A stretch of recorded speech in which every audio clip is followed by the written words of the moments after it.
Refniä.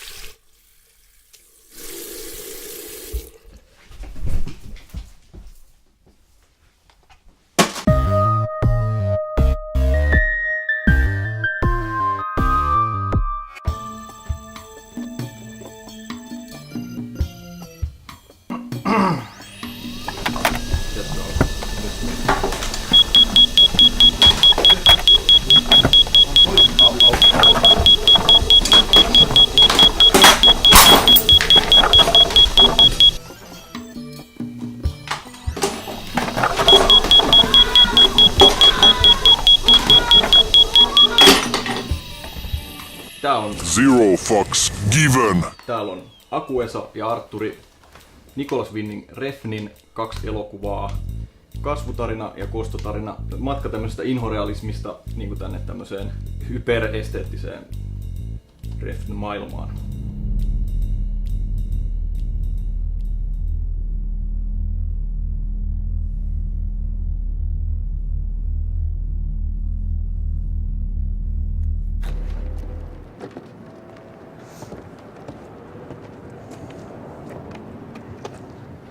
Pusher 2 on jatko-osa Refnin läpimurtoelokuvalle, jonka hän teki sen jälkeen, kun Fear X jo oli hirveä floppi.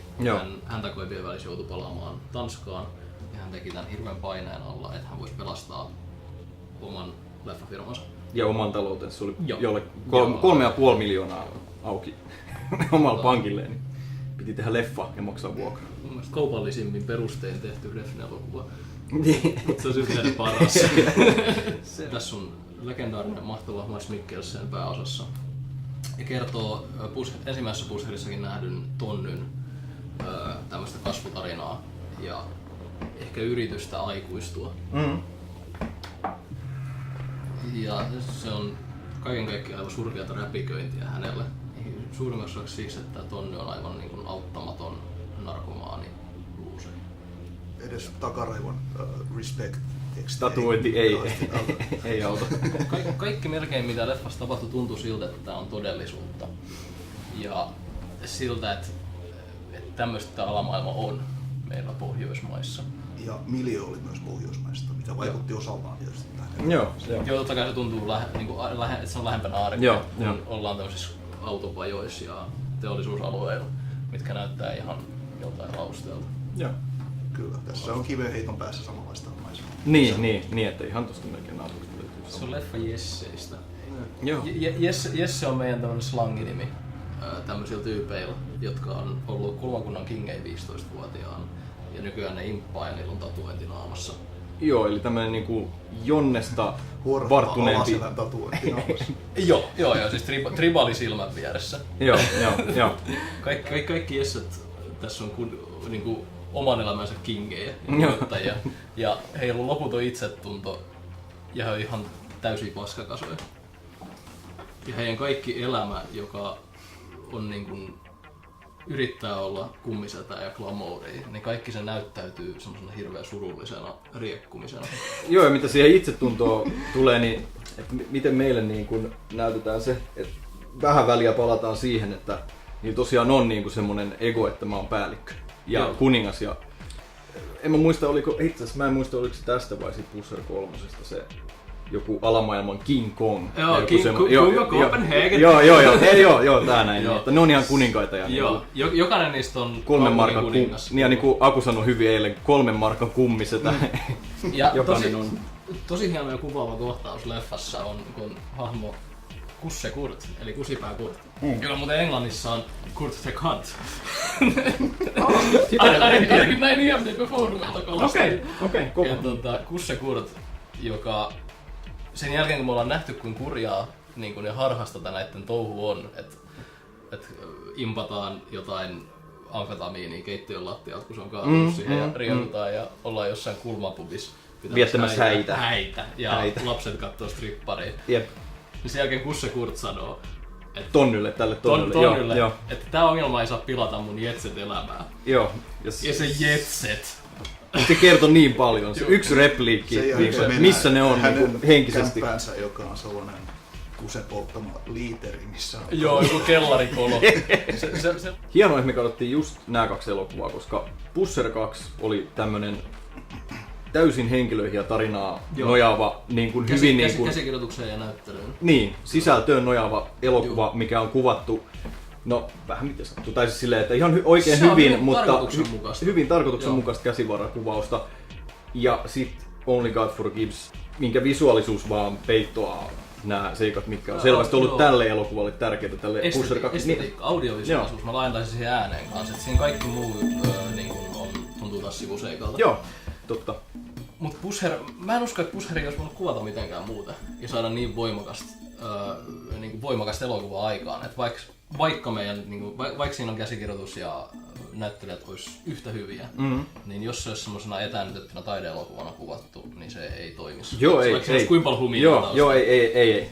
Vaan tässä tuli just siitä, että se tuntuu, että me ollaan katsomassa näiden tyyppien interaktioa. Joo, ja hyvä, että sä otit se audiovisuaalisen mukaan. Tai siis se, että musan käyttö tässä elokuvassa oli niinku tosi minimaalista. Siinä ei ollut juuri yhtään musiikkia.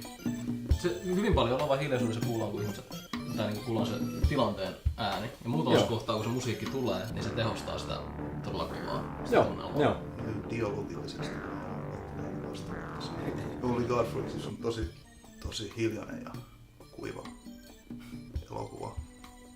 Ja tässä taas sinänsä mainiot näyttelijät oivasti kuljettaa tarinaa. Joo, ja nämä näyttelijätkin, niin siis hän ei ole osa ammattinäyttelyä. Joo, osa siellä ei on tyyppejä, joku, mä en tiedä ketä näistä näyttelyistä, mutta oli joutunut Kusse linnaan. Kusse Kurt on ainakin niinku, tää Kusipää Kurt, niin se on streetcastattu. Streetcastaus, heidät on siis valittu kadulta, että tuletteko näyttelemään elokuvaa oikeita pikku rötöstelijöitä jne. Joo, ja siis ihan jotkut näyttelijät on tästä leffan jälkeen saanut rikostuomioista huumeiden salakuljetuksesta tällaista näyttelijät. Eli hän on niinku, se on se oikea miljöö ja oikeat ihmiset. Ja siis tässä ei ollut just tämän miljöön näiden näyttelijöiden ja sen rososuuden myötä, niin tässä ei ollut semmosia tilanteita tai henkilöitä, joita mä en olisi uskonut, etteikö ne voisi olla oikeasti ihan just tätä. Tämä arki ja tämä alamaailma, mikä on pohjoismaisen elokuvalle niin hirveän harvinaista. Joo, se on kyllä tosi harvinaista, pakko myöntää. Tässä oli yksi kohta, mitä mä en ehkä ihan täysin nielly.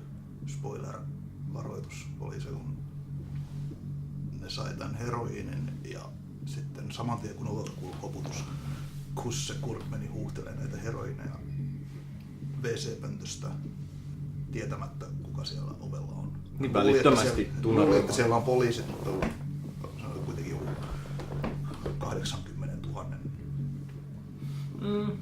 lastinen. En tiedä.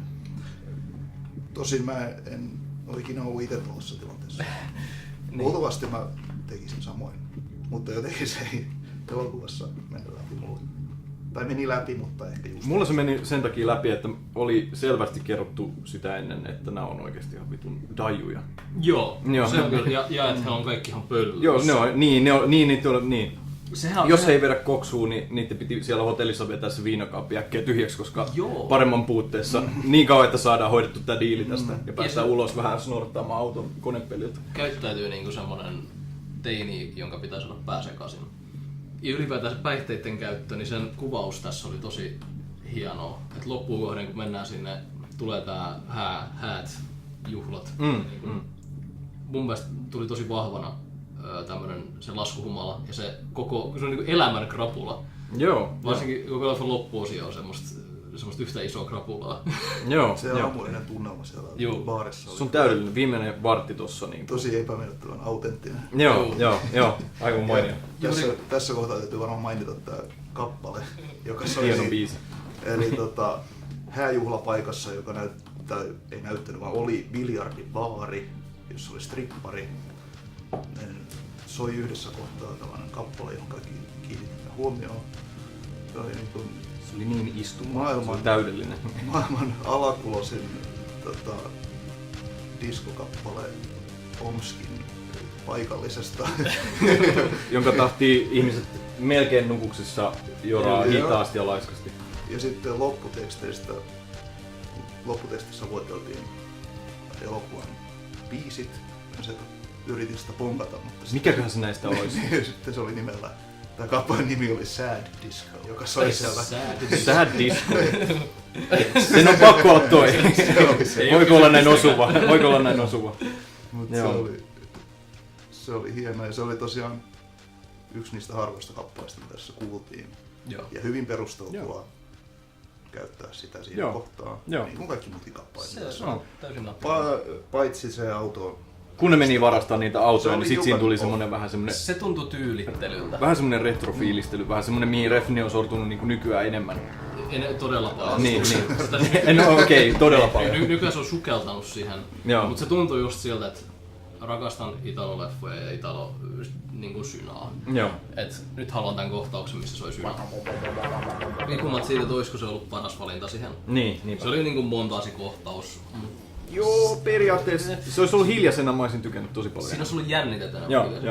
Se olisi ollut enemmän sitä niin kuin riffifi-osastoa, että ryöstökohtaus täysin niin kuin äänettömänä, että kukaan ei puhu mitään. Joo. Semmoista hienoa. Se olisi ollut todella painostavaa. Mitä tää leffa on? Läpikotaisen ihan kohtauksen konteksti saattaa olla, että kaksi ihmistä puhuu, mutta se on painostava, ahdistava tunnelma niin kuin hyökyy läpi. Mä sanoisin enemmän ahdistava kuin painostavaa. Mä en tuntenut semmoista hirveätä painoa, mutta semmoinen tosi kurja olo tuli. Joo. Ahdistava pahaenteinen. Joo, pahaenteinen, joo. Ihan jo lähtien siitä, kun tietää, että Tonnen hahmo on idiootti. Niin, plus että se asuu varmaan jossain tässä. Samanlainen tyyppi siis. Tai usein. Mut se on niin ääliö, että se sillä omalla typerällä bravadollaan jossain vaiheessa pilaa jotain tosi pahasti ja paha juttu tapahtuu. Plus se, että nämä ihmiset on niin, siis niiden käyttäytyminen on semmoista, se on niin väärää, että siitä ahdistuu. Ihan se tulee siitä, kun tää on niin realistinen, että jos Italo-zombileffas joku putkaisee vauvaa tai sanoo, että äiti anna mulle sun tissiin, niin se on hauskaa. Se on irtolaista. Pusheris, se on kaikki niin aitoa, niin sit pienetkin jutut aiheuttaa semmoisen, että oi hyvä luoja, miten alhasta. Samassa frameissa on lapsia ja huumeita. Joo, poltellaan pilveä vauva sylissä. Joo. Sitten strippari tosiaan esiintyy siinä kun se Pikkupoika kattoo sen toosaa ja... Niin paitsi itse asiassa siinä vaiheessa, kun pikkuhousut otetaan pois, niin sen isä pisti kädet. Ai se pisti näin? Joo, siinä vaiheessa vasta. Joo. Et pyllistely ja tissit ja kaikki tämmöiset on ihan ok. Se kynttiläjuttu ihan ok. Joo. Siihen kohtaan kun... Se vauva jätetään baarin nurkkaan ja mennään vetää kokkeli keittiön pöydältä.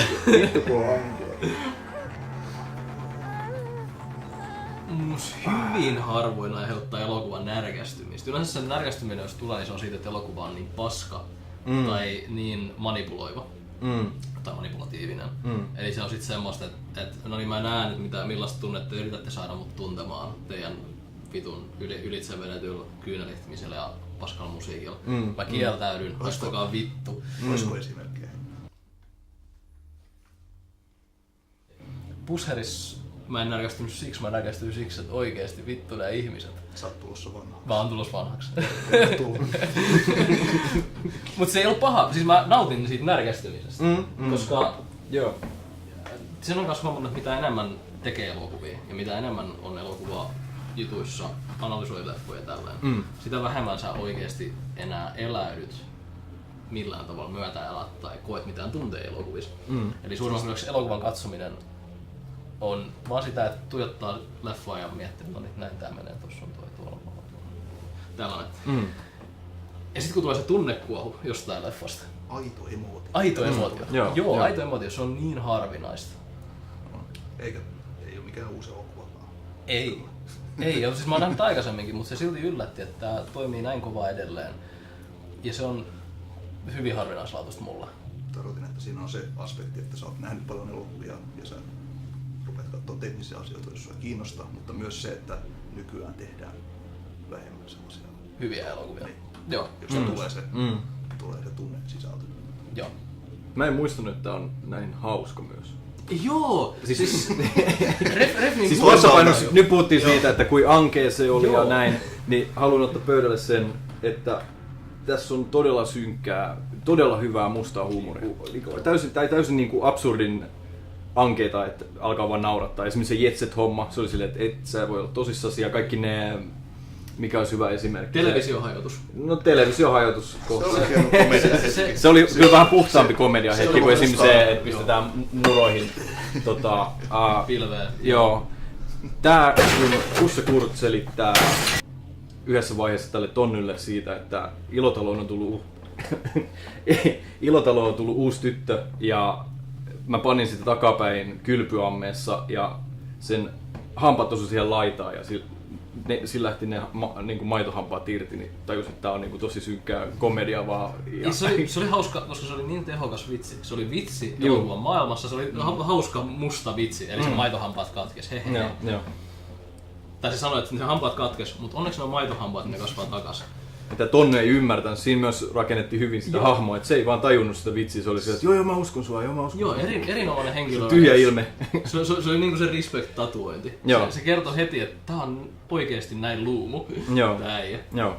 Toi streetcasting selittää, mä en itse tiennyt siitä, mutta se selittää sen, että mä välillä mietin, että onks nää tämmösiä tyyppejä oikeesti. Joo, mäkään en itse asiassa olisi tiennyt sitä.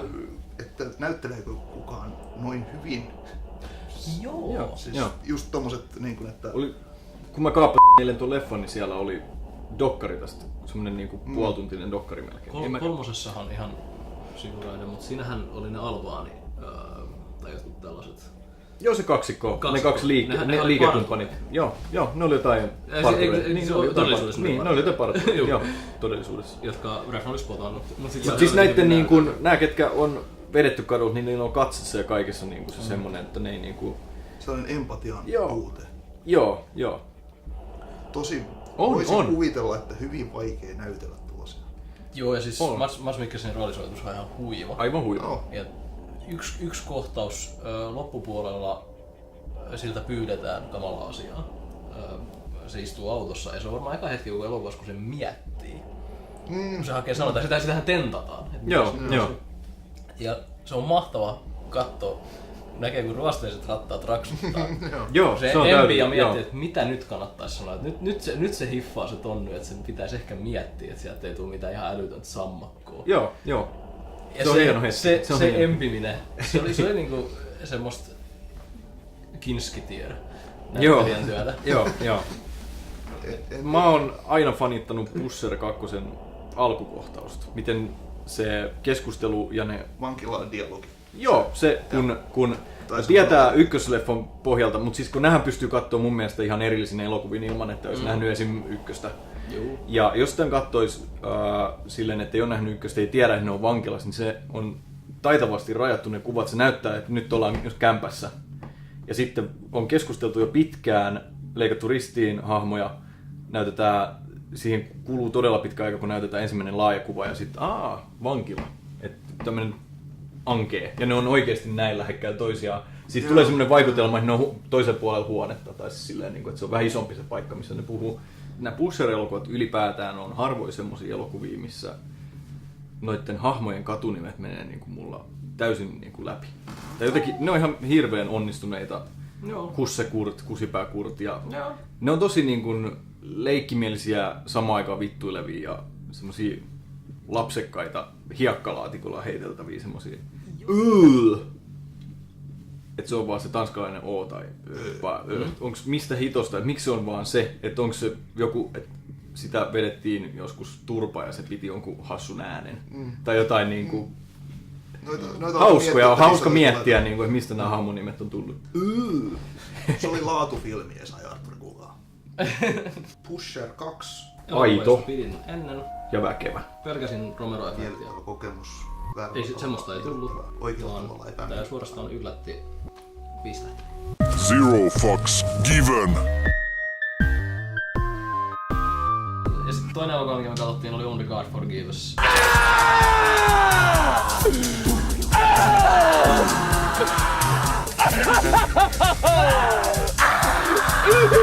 Eli toisiksi uusin Refn.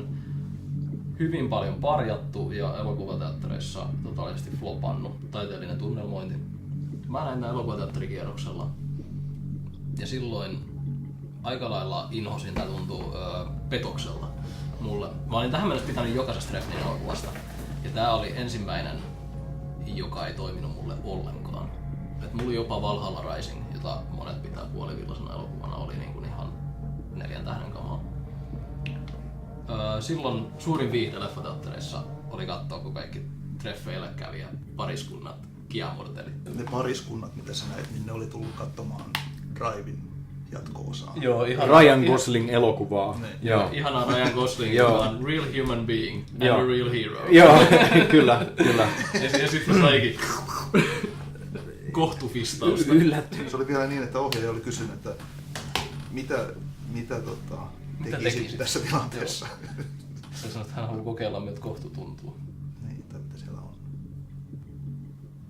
Monica Fergus kertoo koston kierteestä, jossa toinen osapuoli on Ryan Gosling, jolla on hyvin paljon käsipenisviittauksia. Ja tällaista niin kuin eunukkimeininkiä. Ja toinen osapuoli on tämmönen voittamaton jumalhahmo. Joo. Ja siinä on oikeastaan, sitä seurataan 85 minuuttia. Ryan Goslingin kostaja-hahmo on oikeastaan aika haluton kostamaan mitään. Mä en sano sitä kostajaksi. Äsken sanoit. Kostan kierre, mutta toinen osapuoli. Mut joo, siis eihän se ole. Ryan Goslingin äiti haluu kostaa ja Ryan Gosling lähinnä vaan haluu panna äitiään. Tai Julian. Sanotaan nyt Julian. Joo, Ryan Gosling, mä en tiedä siitä. Mä annoin tälle elokuvaan mahdollisuuden noin 3 tai 4 minuutin ajan. Sitten mä kyrpiinnyin tähän taas. Ja siis tää oli myös mulle, mä näin tämän leffateatterissa myös ensimmäistä kertaa, halusin antaa toisen mahdollisuuden. Mä en vieläkään ole päättänyt, mitä mieltä mä oon tästä elokuvasta. Tavallaan mä arvostan tätä leffan niin kuin metodiikkaa tai sitä sen teko, tai sitä niin kuin, että joku tekee tuommoista hyvin niin kuin transcendentiaalista elokuvaa, hyvin semmoista epäkaupallista elokuvaa, mutta sitten kun se on vaan ylipitkä ja hidas, tylsä, tuntuu siltä niin kuin materiaali olisi loppunut kesken, niin en mä pysty myöskään rakastamaan. Tämä elokuva antoi mulle sen fiiliksen, että tämä on niin kuin hack job. Että on hakattu nopeasti kasaan. Siinä mä olin väärässä, koska mä luin, että tämä on ollut työn alla 3 vuotta Refnillä. Hän on ollut tosi paljon paineella tehdä tätä, koska tämä on ollut Driven niin kuin jatko. Tässä tuli vähän semmoinen fiilis, että Drive on menestynyt ja Refn, joka tykkää niin kuin kasarielokuvista, haluaa tehdä taideversion Bloodsportista. Jos tällä tyylillä olisi tehty joku tappeluleffa, niin sehän olisi ollut aika mielenkiintoista. Joo, jos se olisi ollut niin kuin toiminnallinen tappeluelokuva. Jos siinä olisi ollut tappelua. Niin, jos siinä olisi ollut tappelua. Kun puhutaan leikkauksen teoriasta, niin, ja siitä, että mitä elokuva on, elokuvan pitäisi olla elämä, mistä on tylsät kohdat leikattu pois. Joo. Tää on elämä, mistä on leikattu mielenkiintoiset jutut pois aika pitkään. Tässä on jätetty hirveästi niitä tylsiä kohtia, vaan kun joku kävelee. Hyvin paljon kävelyä, joo. Kävelee, patsastelee ja kävelee. Tässä on hirveä määrä kävelyä tässä loppuun. Joo, eikä mitään merkityksellistä kävelystä, vaan niin kuin... Vaan jos joku menee johonkin, se kävely näytetään. Hyvin arkista. Se tuntuu semmoiselta, niin kun katsoo Jim Wynorski-leffaa, missä Wynorski on todennut, että tästä matskusta on oikeasti meillä vaan 55 minuuttia, mutta onneksi me ollaan kuvattu näitä kävelyinsettejä. Me laitetaan ne kaikki tähän. Tää elokuva hukkas mut. Ihan täysin. Siis ihan alkuminuuttien kohdalta hukkas mut. Kun niin tapahtuu, niin elokuvaa ei enää katso elokuvan. Vaan sitä rupeaa kattoo sillä että mikä kaikki, että miten tää on tehty, että niinku, what's in the butter? Joo, sitä katsoo suorituksena ja sitä rupeaa kattoo niinku teknisiä elementtejä pelkästään. Ja kun ei ole mitään tunnelmaa, mikä välittyisi, niin kaikki leikkaukset tässä elokuvassa näyttää vääriltä leikkauksilta ja huonoilta leikkauksilta. Koska silloin se taiteellisuus ei välity myöskään. Jolloin jos joku kävelee kujalla, niin ei enää kiinnosta, että onko se kuja rajattu kivasti ja onko siellä neuvolo. Vaan mä vaan näen, että tyyppi kävelee kujalla, se on staattinen kuva. Tässä ei tapahdu mitään muuta kuin tyyppi kävelee hitaasti kujalla. Ja mieleyhtymä on Jim Wynorski ja Findia. Ja mitä tähän leikkaukseen näissä 2 elokuvassa tulee, niin Pusherissa oli hyvin niin kuin, hienosti semmoista todella huomaamatonta. Se oli niin kuin, tehty niin kuin elokuvaleikkaus pitäisi tehdä, että kun sä oot tehnyt sun työs, niin kukaan ei tule tyyliin koskaan huomaamaan sitä. Mut Only God Forgives oli hyvin niin kuin häiritsevää ja alleviivaavaa se leikkaus. Joo, tossa tulee mieleen, niin rupeaa miettimään sitä, että on niin elokuvaleikkauksen eri tasoja. On se niinku, jos tekee tämmösen spektrin. Meillä on paskaleikkaus, joka on vaan niin huono, että sä huomaat sen semmonen niinku Nail Gun Massacre tai mikäli. Tän tyylinen tason leikkaus, joka on vaan kökköä ja huonoa. Joo. Sitten meillä on tää huomaamaton, erinomainen niin kuin, täysin soljuva leikkaus. Ja sitten tulee elokuvatekijä, joka on helvetin hyvä elokuvatekijä. Ja todistanut sen niin kuin, useita kertoja menneisyydessä. Ja yhtäkkiä se leffa on leikattu todella häiritsevästi ja ärsyttävästi. Ja tavoitteleeko se sitä niin kuin, jotain myyttistä seuraavaa leikkauksen tasoa? Niin kuin, esimerkiksi jos sä mietit Avid Farttia, että ajateltiin, että nyt päästään leikkauksen nextin levelillä. Eli se, että tehdään semmoista salaman väläyskikkailuleikkauksia. Ajateltiin, että leikkauksessa on joku taso, mikä on sen soljuvan ja niin kuin, hyvän perusleikkauksen yläpuolella ja tavoiteltu sitä ja mennyt sit harhaan. Ja onko tää sitä? Mä väitän, että hän on ajatellut, että, on niin kuin, että leikkauksella voidaan tavoittaa jonkinlainen taiteellisuus, joka oikeuttaa sen, että niin kuin hylätään konventiot ja hylätään se, mikä on todettu hyväksi leikkaukseksi tai hyväksi kerronnaksi. Todennäköisesti miettinyt näin. Ja mun henkilökohtainen mielipide on, että siinä on menty ihan sikana metsään. Puhuttiinko katselutilaisuudessa, että olisi voinut olla hyvä lyhyt elokuva? Puhuttiin siitä, että voisiko tämän voinut pelastaa leikkaamalla sen eri tavalla. Joo. Mä ehdottomasti sitä mieltä, että se olisi ainakin tällaisena, mitä me nähtiin tästä, tietämättä se, että mikä se käsikirjoitus on, tietämättä mikä se materiaali on, mitä on kuvattu, niin tästä olisi saanut killerin alle puolituntisen lyhärin. Tehdään niin taiteellinen leikkaus, että kukaan ei uskalla sanoa, että ei ymmärtänyt sitä. Ihan yksi perusasia. Liikeleikkaus. Only God Forgives leikataan hyvin usein niin, että joku kävelee paikalle, se pysähtyy, kuluu hetki ja sitten leikataan kasvokuvaan siitä. Sen sijaan, että me oltaisiin leikattu liikkeestä, jolloin se leikkaus olisi huomaamaton ja niin kuin ajatus. Joo, totta. Ihan yksinkertainen juttu, mikä toistuu elokuvassa lukemattomia kertoja. Laajakuva, ihminen kävelee, leikataan puolilähikuvaan tai lähikuvaan, sit kun hän on pysähtynyt ja ollut hetken paikallaan. Joo. Mä ymmärrän mikä siinä on vitsi. Siinä on haluttu antaa painoa tälle hahmolle, että se pysähtyy. Mutta kun lopputulos on se, että tuntuu vaan, että te mukasitte. Mä pidin tuosta estetiikasta. Mä pidin siitä, että ne freimit oli täynnä tavaraa. Tuolla Fincherillä on myös sama. Sillä on hyvin niin kuin, runsaat toi lavastus. Mut siis lavastus kyllä, mut väripaletti ei saa silti olla niin kuin joo, siis oksennus. Fincherin väripaletti on hillitty ja sen kuvat ohjaa katsojan katsetta. Tässä katse ei ohjaannut koskaan. Mutta se on vähän niin kuin persialainen matto. Persialaisessa matossa ei ole yhtäkään. Se on kaunis. Persialaiset matot on kauniita, mutta siinä ei ole yhtään kohtaa, mikä veisi sun huomion. Joo. Tässä tosi useat laajat kuvat on sellaisia, ne on täynnä kamaa. Kaikki on fokuksessa. Joo. Ja se on mun mielestä sietämätöntä, mutta tämä on mielipideasia. Mä pidän sellaisesta näkymästä. Monet pitää niin kuin visuaalisuutta tämän elokuvan niin kuin vahvimpana tai ainoana vahvana puolena. Mä ymmärsin sun kritiikin, mutta esimerkiksi se karaoke-baari, missä oli valtavasti niitä lampuja ja shakkiruutulattia ja kauheasti sälää, niin vaikka siitä ehkä puuttui se harmonia, niin mun mielestä se oli silti tasapainoinen kuva. Sitten mä pidin myös symboliikasta tässä jossain määrin. Se oli usein hyvin kirjaimellista symboliikkaa, mikä on vähän omituista, mutta niin se on meni. Mutta esimerkiksi se vatsan fistaus, sehän ei ollut edes ohjaajan oma idea. Tämä myös vaikuttaa muutamissa muissa paikoissa sellaiselta, että ei ole kauhean eheä kokonaisuus. Tässä elokuvassa on hyvin ohut se perusjuoni, mitä me seurataan alusta loppuun. Sitä on aika vähän. Mutta sitten sen lisäksi tässä nostetaan koko ajan erillisiä uusia hahmoja. Hahmoja, joita kohdellaan samalla painoarvolla kuin päähenkilöitä. Niillä annetaan samat esittelykuvat, samat tällaiset niin kun, jutut. Ja ne on täysin turhia hahmoja. Tai niin kun, merkityksettömiä ison kuvan kannalta. Se niiden, että niitä ei tarvitsisi rakentaa. Hyvänä esimerkkinä nämä tyypit, kun ampuu kahvilan. niin heidän esittely on ihan samanlainen kuin muidenkin niin päähenkilöiden, että he tulee ajo, dyn, ja sitten jokainen heistä näytetään omassa puolilähikuvassaan, joka on pitkä ja viipyilevä. Ne hahmot esitellään, seuraavassa kohtauksessa ne ammutaan. Palatakseni siihen mistä pidin, koska jos nyt leffaa parjataan näin helvetisti, niin pitää kertoa, että mistä piti. Joo. Tehosteet ihan top notch, lukuun ottamatta sitä ammuskelukohtausta. Se oli vähän halpa. Se oli nuimake.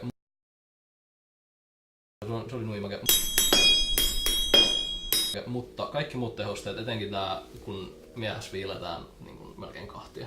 Aivan mestari. Aivan mahtavia. Aivan ihan niinku KNB, kautta Tom Savini-tasoa. On. Ja nostatuskohtaus siihen tämän Jumalhahmon ja Julianin tappeluun, niin se oli aivan erinomaista kuvakerrontaa, helvetin kova rytmi ja niin kun sellainen nostatus, mikä olisi elokuvassa, joka olisi lunastanut sen nostatuksen ja jossa olisi rakentunut sitä ennen vähäkään henkilöhahmoja tai juonta, niin kun niihin samaistuu, niin olisi ollut aivan orkastinen kohtaus. Nyt se meni vähän hukkaan, mutta yksittäisenä palana se oli tosi hieno. Joo, ihan audiovisuaalisesti aivan tajuttoman hyvä kappale soi ja kuvakerronta on jotenkin kerrankin todella hyvin natsaa leikkaukset. Mun mielestä ainakin siinä kohtauksessa ne liikeleikkaukset... Se kohtaus toimi todella hyvin.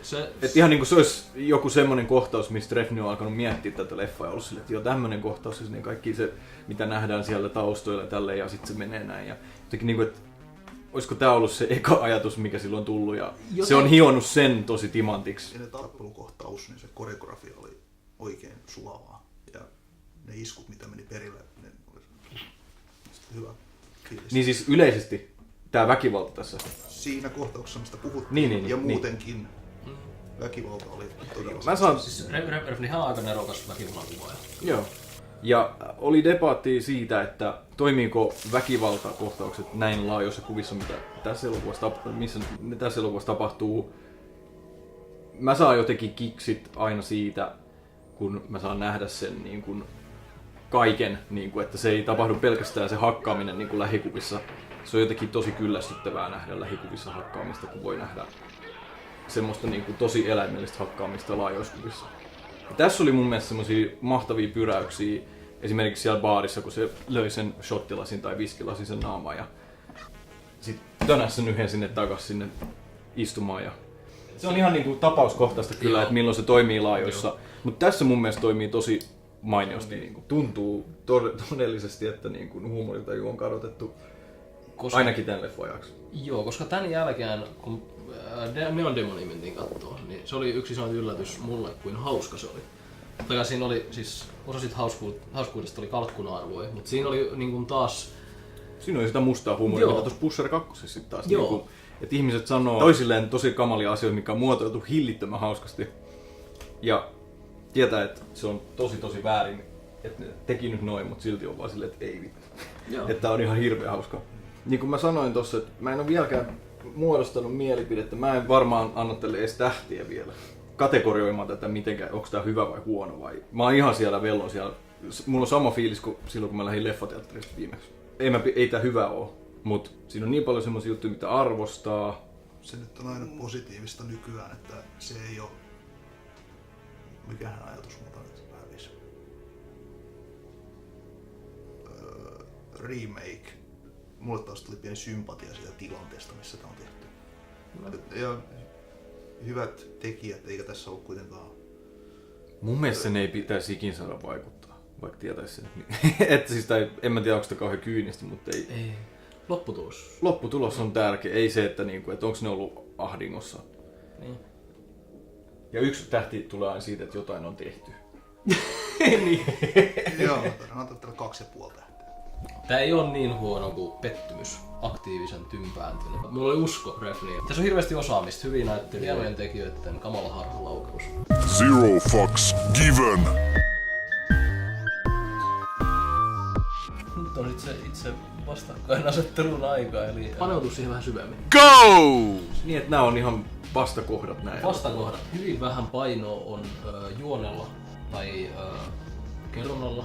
Siis puhutaan niin tarinan kerronnalla. Joo. Ja yritetään rakentaa kova uhka sillä. Ja sitten elokuva jos kuva ja ääni hyvin vähän yrittää rakentaa sitä uhkaa, ja jos isoin paino on henkilöhahmoilla. Uhka on siellä arjessa. Luonnostaan. Elokuva on muutenkin suorastaan naturalista. Ihan eri genren elokuvia ja Juu. sit tavallaan jommankumman kun noista laittaa soittimeen, niin eri lasit menee päähän. Tyylittely vastaan naturalismi. Se katselukokemus on hyvin genresidonnainen silleen, että mä katson eri genren elokuvia todellakin niin kuin, enkä puhu nyt kauhusta ja komediasta silleen, että näin niin kuin kärjistetty, vaan silleen, että nyt on tämä ja siihen uppoutuu ihan eri tavalla sitten. Pusherin ehkä just samaistuu ja toi vieraannuttaa täysin. Hyvin alusta lähtien ne thaimaankieliset alkutekstit. Tosiaan ei ole naturalismi häiväämään sitä vastuussa. Ei. Joo, ei. Hahmot kävelee tyhjillä kaduilla, mikä oli sekin vähän sellaista. Se oli hyvin vieraannuttavaa. No, satumaailma, missä niin selvät hahmot kulkee. Kun taas sit Pusherissa ollaan niin raas todellisuudessa ja arjessa. Ja tosimaailman lait ei pelaa. Todellinen se poliisien toiminta on hyvin vähäistä ja hyvin semmoista viitteellistä, että se nyt on läsnä. Mutta siinä ei missään vaiheessa tule sitä, että hei nää jätkät on tappanut vitusti porukkaa, että ehkä poliisit jahtaa niitä. Halutaan ahdistaa ihmistä. Miten se rakennetaan Pusherissa? Niin kuva saattaa olla flatti, keskustelukuva, käsivara. 2 ihmistä puhuu. Tilanne rakentuu siitä pikkuhiljaa heidän toiminnan, tekojen ja puheen kautta. Ja se niin tunnelma on aivan musertava. Näissä 2 elokuvassa on yhtenäistä se, että kummankin juoni on mitätön, jotakuinkin, tosi ohut. Pusherin juoni on hyvin ohut, siis se on vaan mielenkiintoinen niin katsoa. Niin, jos ei siinä suuria käänteitä. Niin, siinä ei ole suuri käänteitä. Ja Pusherissa myös kaikki hahmot esitetään samalla painoarvolla. Ihan alkuteksteistä lähtien, kun ne näytetään omilla balansseinaan. Joo, niillä on symbolismi. Pusherissakin oli symbolismia, mutta se oli respect. Oli se symboliikka ja ne pienet jutut, mitkä kuvasti hahmojen sisäistä elämää. Niin tapahtui vaivihkaa. Joo, vaivihkaa, luonnollisesti tapahtumien lomas. Siinähän oli myös vahva vanhemmuuskuvio Pusher 2. Hänen isänsä ja hänen poikansa, että se niinku sukupolvien jatkuvuus. Mä pistin mut miettimään, että mikä Jodorowskin elokuvissa on se, koska ne on symbolielokuvia kanssa. Miksi mä rikkaan niistä niin helvetisti ja mä inhoan tätä elokuvaa. Ja päästiin taas, ja se tuli taas tähän huumorintajuun. Jodorowskin elokuvat on tosi villei. Ne on täynnä ajatuksia, se on niinku pursua ideoita ja hienoja hetkiä ja kohtauksia ja niinku se symboliikka, sitä on paljon, se on isossa roolissa. Joo, oli tulos just tuohon nopeuteen. Nehän on hyvin viihteellistettyjä. Joo. Ja humoristisia. Juurikin tää huumorintaju. Ja se viihteellisyys ja se halu viihdyttää katsojaa. Ja mun mielestä jos haluaa tehdä tällaista symboliikka-elokuvaa, niin että sitten ei tulisi puisella tai hirveän raskana, sitten pitäisi olla se Alejandro Jodorowskin ote, että se on villiä. Eikä mä tiedä, onko se välttämättä se halu viihdyttää, vaan pelkästään se, että ei ota itsensä liian tosissaan. Huumorintajun puuta. Niin, se on yleisestikin maailman suurin ongelma. Ihmiset, hyvin monet ottaa itsensä liian tosissaan. Niin.